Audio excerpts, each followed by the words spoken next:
Hello everyone, good morning. কেমন আছো সবাই? আশা করি সবাই খুব ভালো আছো। মন্দিরাস ব্লগসের আরেকটি নতুন ব্লগে সবাইকে স্বাগত জানাই। আজ বৃহস্পতিবার। সকালবেলাতে জানো তো ঘুম থেকে উঠেছি একটু দেরি করে, কারণ কি বলো তো, কালকে অনেক রাতে শুয়েছি আর কালকে সারাদিন একটুও রেস্ট পাইনি। তার ফলে কি হয়েছে, আমার শরীরটা খুবই খারাপ হয়ে গেছে। মানে কোমরে প্রচণ্ড ব্যথা করেছে, যার জন্য আমি একদমই সকালবেলাতে উঠতে পারছিলাম না। তো ও তিথির জন্য তো টিফিন বানাতেই হবে। তাই ভাবলাম যে কি করব, তাই কাল রাত্রেবেলা শুতে যাওয়ার আগে বাটারটা ফ্রিজ থেকে বের করে রেখেছিলাম।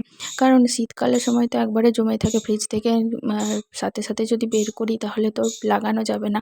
তো সেই জন্য আমি বাটারটা আগে থেকে ফ্রিজের থেকে রাত্রেবেলাতে বাইর করে রেখেছিলাম। সকালবেলা একটু লেট করে ঘুম থেকে উঠেছি, তারপরে ওর শুধু জাস্ট পাউরুটিগুলো সেঁকে নিয়ে আজকে ব্রেড আর বাটার দিয়ে দেবো। এটাও ভালোই খাই মোটামুটি, খুব একটা কিছু করে না। তো ভালোই লাগে, মাঝে মাঝে মাঝে মাঝে বাটার দিয়ে পাউরুটি খেতে খুবই ভালো লাগে। আমারও তো খুবই ভালো লাগতো। এইসব টিফিনগুলো আমার মাও আমাকে বানিয়ে দিত জানো তো। যখন আমি স্কুলে পড়তাম তখন আমার মাও এইসব টিফিন আমাকে দিত। তো সেই থেকেই আমারও ধারণা আছে। আমরা আরও অনেক কিছুই টিফিন নিয়ে যেতাম, যেগুলো হয়তো এখন ওদেরকে দেওয়া চলে না বা দেওয়া যায় না। যাই হোক, তো কী আর করবো, ওই জন্য সকালবেলাতে কালকে এতটাই শরীরটা খারাপ ছিল যে কি বানাবো সকালবেলায় উঠে, অনেকটাই টাইম লাগবে। সকালবেলায় উঠতে একদমই ইচ্ছে করছিল না জানো, প্রচণ্ড কোমরের যন্ত্রণা। আজও কোমরের যন্ত্রণা আছে প্রচণ্ড, কিন্তু তাও কি বলো তো, আমাদের তো ডিউটি আর শেষ নেই, আমাদের ছুটিও নেই কোনো। আর আমি যদি না বানাই, মেয়েটা টিফিন নিয়ে যেতেও পারবে না। তাই কিছু করার নেই, আমাকে উঠতেই হলো বাধ্য হয়ে। তো যাই হোক, কী আর করবো। তো ওকেও তুলে দিয়েছি, তিথিকেও তুলে দিয়েছি। তিথি ওদিকে রেডি হচ্ছে আর ওদিকে আমি ওর টিফিনটা রেডি করে দিচ্ছি তাড়াতাড়ি করে। আর তোমার এদিকে টিফিন করতে করতে সারাদিন শুধু দাঁড়িয়ে থেকে কাজ আর কাজ। এই যে আজও এখনও দেখো দাঁড়িয়ে দাঁড়িয়েই আমি কিন্তু ওর ইয়েটা টিফিন ব্রেডে বাটারগুলো লাগাচ্ছি। কিছু তো করার নেই, তাই না বলো? আমাদের তো হাউসওয়াইফদের, মানে আমাদের মাদের সব কিছু তেই কোনো কিছুতেই ছুটি নেই। সব কিছুতেই, সব জায়গাতে সবার কাজের মধ্যে ছুটি থাকে, কিন্তু আমাদের কোনো ছুটি নেই। যাই হোক, আমাদের কাজ করতেই হবে, না হলে তো ছেলে মেয়েগুলোকে কে দেখবে বলো? আর আমাদের নিজেদেরও খেয়াল রাখাটা অত্যন্ত দরকার, কিন্তু কি বলো তো, হয়ে ওঠে না, সবসময় তো পসিবল হয় না।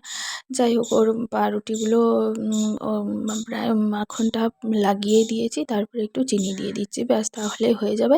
আর কিছু দিতে হবে না ব্রেড আর বাটারের সাথে। তো এই হচ্ছে ব্যাপার। তো ওকে টিফিনটা আজকে এভাবেই দিয়ে দিলাম। আর তোমরাও একবার ট্রাই করে দেখবে, কার কার এইরকম ব্রেড বা মানে বাটার খেতে ভালো লাগে, সেটা আমাকে অবশ্যই কমেন্ট করে জানিও। আমার ওদিকে তোমাদের সাথে গল্প করতে করতে আমার কিন্তু সব কাজই প্রায় হয়েই যায়। দেখো, তোমাদের সাথে সব কিছু শেয়ার করি আমি। যবে থেকে আমি আমার চ্যানেলটা খুলেছি, যবে থেকে আমি আমার ডেলি লাইফের সমস্ত কিছু তোমাদের সাথে শেয়ার করি।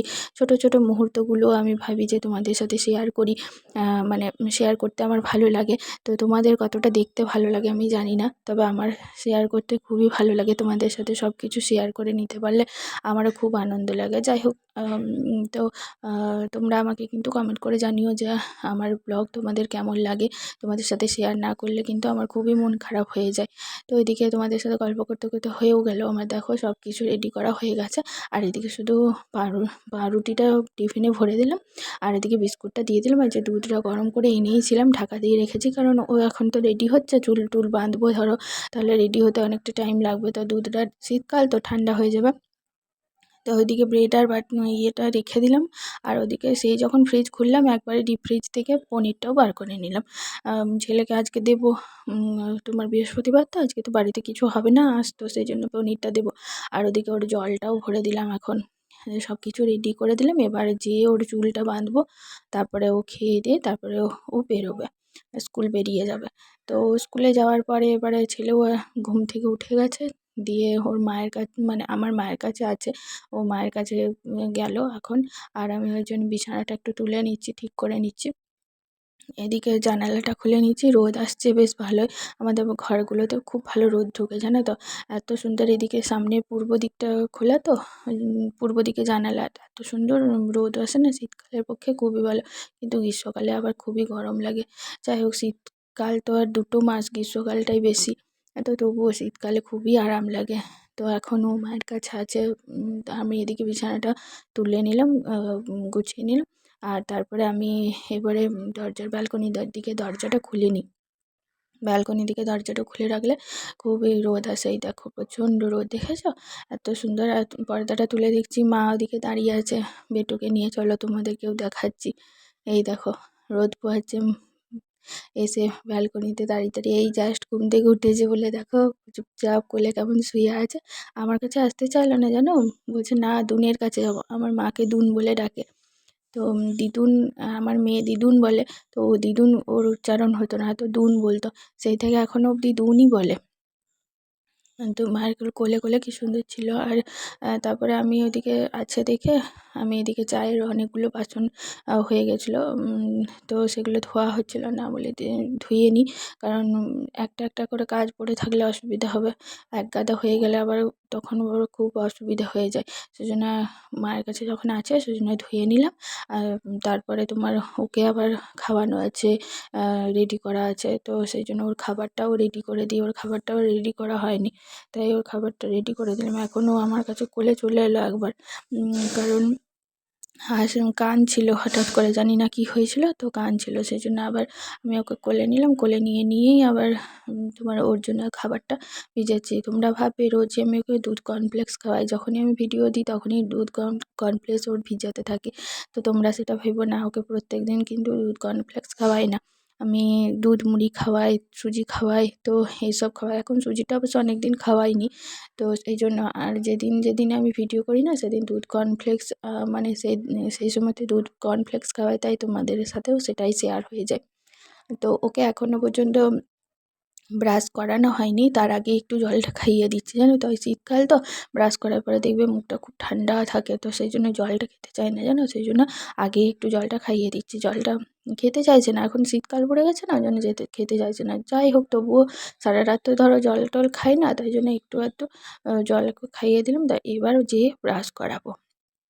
তারপর ওকে ব্রাশ করিয়ে খাইয়ে সব রেডি হয়ে গেছে। এবার মায়ের জন্য একটু জল গরম করলাম। মা দাঁতে খুবই ব্যথা, ওই জন্য খেতে পারছে না ঠান্ডা জলটা, ওই জন্য জল গরম করে মাকে দিলাম। আর সারাদিন এখন কতই জল গরম করে করে বারবার ধরে খাবে, তাই বললাম যে দাঁড়াও একটা বোতলে জল ভরে দিচ্ছি, জল ভরে রোদে দিয়ে দেবো, তাহলে অনেকটাই তোমার রোদে গরম হয়ে যাবে। আর ভালোই তো বেশ জলটা থাকে, তোমার রোদটা থাকে ব্যালকনিতে, তাহলে রোদটা জলটা ততক্ষণে গরম হয়ে যাবে। আমার বাবা যখন এসেছিলো না, আমার বাবা দেখছিলাম যে রোদে এরকম জলটা দিয়ে দিচ্ছিলো, তো বাবার থেকেই দেখেছি। বেশ হালকা গরম থাকবে, ঠান্ডা ভাবটা কেটে গেলেই হচ্ছে। আর তোমাদের বললাম না যে আমার কোমরে খুবই ব্যথা করছে। এই দেখো কালকে জানো যখন লাইভ করেছি, সারা লাইভটাই বসে বসে তোমার হট ব্যাগটা নিয়েছিলাম। হট ব্যাগটা কালকে খুবই গরম ছিল বলে ঢোকাতে পারিনি, তো আজকে ওই জন্য ঢুকিয়ে রাখছি। আবার নয়তো ছেলে আবার চারিদিকে করে দেবে, তো তারপরে আমি আবার আজকে নেব, নয়তো থাকতে পারবো না, এতটাই কোমরে ব্যথা। তো এই হট ব্যাগটা খুবই ভালো, গরম জল করে ভরে, এটা নয়, এটা হচ্ছে ইলেকট্রিক হিটার, খুবই সুন্দর। এটা আমার ছেলে যখন হয়েছিল তখন কিনেছিলাম, তখন প্রচণ্ড কোমরে যন্ত্রণা হতো। তো আসানসোলে ছিলাম যখন, বোনের বরই এনে দিয়েছিল। এটা অফলাইন কেনা, অনলাইন নয়। তো ওই জন্যই খুবই ভালো জিনিস এটা।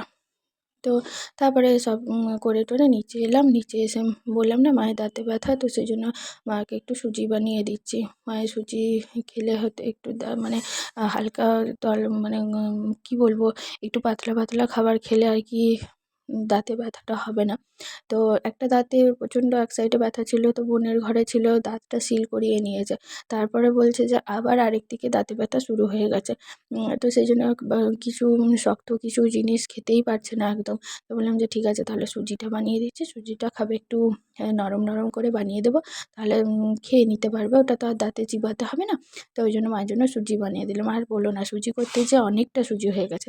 মা তো দেখে বলছে এতটা সুজি আবার কেউ খায় নাকি, এতটা খেতে পারবো না। তো আমি বললাম ঠিক আছে যতটা পারবে খাও, তারপরে আমি খেয়ে নেবো বাকিটা।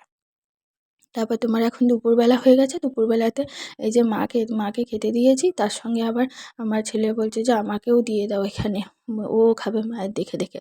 তো ওই জন্য ও নিজেই চেয়ারটা নিয়ে এসেছে, তো আমি ওই জন্য থালাটা ওকে দিলাম। মা বলছে আমার পাশে থালাটা দিয়ে দে, দেখ খায় কি না। তো ও তো খেতে পারবে না, তাও একটুখানি ও রয়েছে থাকুক এখন। আর আমার মা বোনের সাথে ভিডিও কল করতে করতে মানে বলতে বলতে আর কি খাচ্ছে। তো এই হচ্ছে ব্যাপার। তো চলো তাহলে ওরা খেতে থাকুক আর আমিও ব্লগটা এখানেই শেষ করছি। আমার ব্লগ যদি তোমাদের ভালো লেগে থাকে তাহলে একটা লাইক করে দিও, শেয়ার করো, কমেন্ট করো আর আমাকে জানিও আমার ব্লগ তোমাদের কেমন লাগলো। আর আমার চ্যানেলে যারা নতুন আছো তারা প্লিজ আমার চ্যানেলটাকে সাবস্ক্রাইব করে দিও, আমার পাশে থেকো। আর পাশে থাকা বেল আইকনটা অবশ্যই করে ক্লিক করে রেখো যাতে নোটিফিকেশন তোমাদের কাছে পৌঁছে যায়। আর চলো আজকের মতো তাহলে টাটা বাই বাই, দেখা হচ্ছে তোমাদের সাথে নেক্সট একটা ভিডিওর সাথে। ততক্ষণের জন্য তোমরা ভালো থেকো, সুস্থ থেকো, পরিবারের সকলকে ভালো রেখো, টাটা।